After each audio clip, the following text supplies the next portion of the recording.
Extended Child's Pose is a calming posture for beginning or ending your yoga practice. It's also a great pose to rest in anytime you'd like to take a break during a yoga class. This pose will gently stretch your chest, hips, thighs, knees, and ankles, while also relaxing your neck, shoulders, spine, and lower back. To get into Extended Child's Pose, from a tabletop on your hands and knees, separate your knees towards the side of your mat or as wide as comfortable. Then bring your big toes a touch behind you. Reach your hips back towards your heels and extend your arms forward as you lower your forehead down to your mat. And just relax into place. This is a resting pose, so be mindful that you're not straining for a stretch.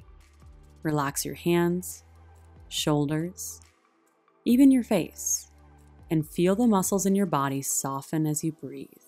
There are multiple ways to modify this pose, and you can combine any of them. If your hips or knees are feeling tight, you can place a rolled up blanket directly behind your knees. If your upper body needs more support, you can straddle a bolster and rest your chest and head on it. Just be mindful to alternate the direction that you turn your head each time you practice. If your face is smashed into the floor or your neck is straining to reach the floor, then try stacking your fists under your forehead or placing a block under your forehead. Another variation of this pose is called Traditional Child's Pose, with your knees a bit closer so your shins are parallel and your arms down by your sides with your palms facing up behind you. This variation is a more intense spinal stretch and typically done when your body is warmed up and more limber, but it's also a great way to rest your arms and encourage blood flow after an upper body heavy sequence.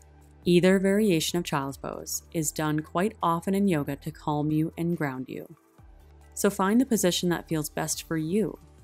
Then remember to just let go and relax into place.